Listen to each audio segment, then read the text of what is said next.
What's up guys, Starnes here with Droid Monitor X. Some of you would say that Samsung and LG are the reigning smartphone champions. Hailing from Korea, HTC may be a distant third for you guys. They're from Taiwan, but a Chinese company is really shining above even some of those companies that I've already mentioned with some of their US phone releases, being the Nexus XP and also now the Honor 5X. I happen to have the Huawei Mate 8 in my possession. I've really enjoyed my time with it. I'm going to give you guys a quick review of the Huawei Mate 8. Let's go ahead and get started. First up, we'll talk about the design of the Mate 8. If you love the design of the Mate 7, you'll really love the design of the Mate 8. Not a whole lot has really changed with the design language. We still have an all-metal unibody build with a matte finish on the back and brushed aluminum sides. Just looks really good. It feels great in the hands. Its thickest point is 7.9 millimeters, but it has a tapered and rounded edge, so when you're holding the device, it actually feels a whole lot slimmer than it actually is. Now, if we look at the top of the device, you've got a 3.5 millimeter headphone jack. On the right side of the device, you have a volume rocker with a perfectly placed power button. The power button is actually textured, which makes it a whole lot easier to find. On the bottom of the phone, you have a micro USB charge port and two speaker grills, but only the speaker grill on the right side actually houses a speaker. On the left side of the device, all we have is a dual SIM card slot, which also doubles as a micro SD card slot. On the front of the device, you have your in-call speaker in the center. To the left of the speaker is your LED notification light. To the right of the speaker is your 8 megapixel front-facing camera. And then you also have this really nice large screen that is surrounded by virtually no bezel on either side. The top and bottom bezels are very minimal, and then below the screen just have a Huawei logo. All in all, this is a super awesome looking phone. Huawei did a great job with the ergonomics of the phone. It feels really good to hold in the hand, and it's balanced perfectly in my opinion. Next up, we'll talk about the display. In this price range, $700 to $800, what you expect is a QHD display, but what we actually get is a full HD display. So we have a 6-inch Neo IPS LCD display with a resolution of 1920 by 1080. This is easily one of the best 1080p displays you're going to see on the market. It gets plenty bright. Colors are more muted and they're not oversaturated like what you would get with an AMOLED display on a Note 5. But they're still very vibrant and very pleasant to look at. Overall, the display is stunning, and I've really enjoyed the 1080p display on the Mate 8. After having a chance to play with the Mate 8 camera, I have to say that it is good, but not great. So we're not getting the great camera from the Nexus XP, but we do get a good camera. Colors seem to be more natural, although slightly washed out.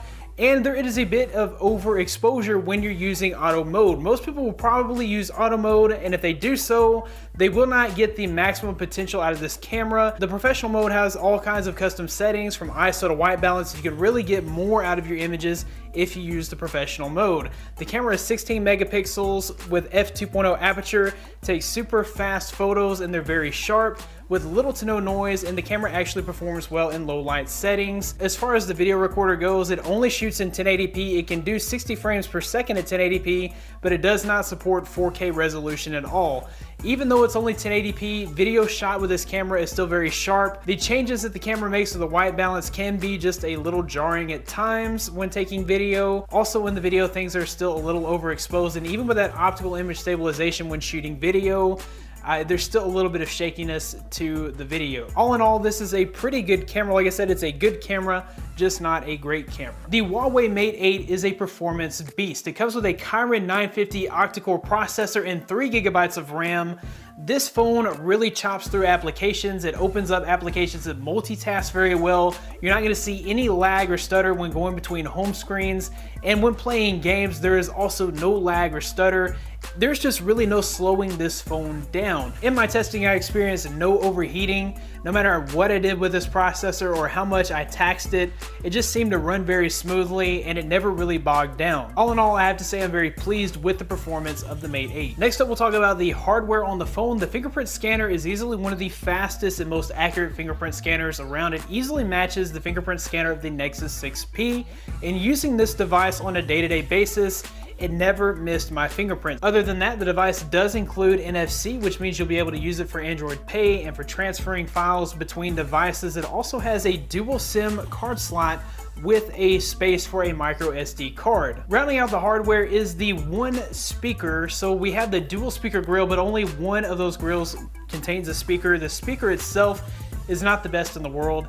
It sounds decent, but it is a little tinny. In my testing, the Mate 8 had incredible battery life. It includes a 4,000 milliamp hour non-removable battery, which can be rapid charged. You'll be able to add about 35 to 40% battery to your device in about half an hour. Now, with the addition of Doze in the Marshmallow build, this phone gets you all through the day. It gets you even further than all through the day. You can get about 4.5 to 5 hours of screen on time with this device. I always ended up my day with at least 25 to 30% battery left, which is awesome on a phone like this. Lastly, we'll talk about the software on the phone. It's running Android 6.0 Marshmallow with the EMUI skin overlay. Now, I've never really been a fan of the EMUI because it's normally been just a very heavy user interface, which brings a lot of lag, but in this instance it brings no lag whatsoever. It actually works really well on this phone. There's no bloatware at all to speak of. The only thing that is really lacking from stock Android is an app drawer, which would be easy enough to get around. You could just make folders and access your applications that way, so that's not really a big deal. The user interface is really snappy and fluid, and I have no qualms with it whatsoever on this particular device. Overall, I'm very impressed with the Huawei Mate 8. It has an incredible design, an awesome 1080p display, and incredible battery life, and as well as a great fingerprint scanner. The only drawbacks to this device have to be the decent but not best-in-class camera performance and the fact that it didn't include 4K shooting. Anyhow, guys, that about wraps it up for this review. If you like this video, be sure to give it a big thumbs up. Subscribe to this channel for more content like this in the future. You can find more of me at droidmodderx.com. Follow me on Twitter at droidmodderx. Thanks, guys, for watching. Be blessed. I'll see you in the next one.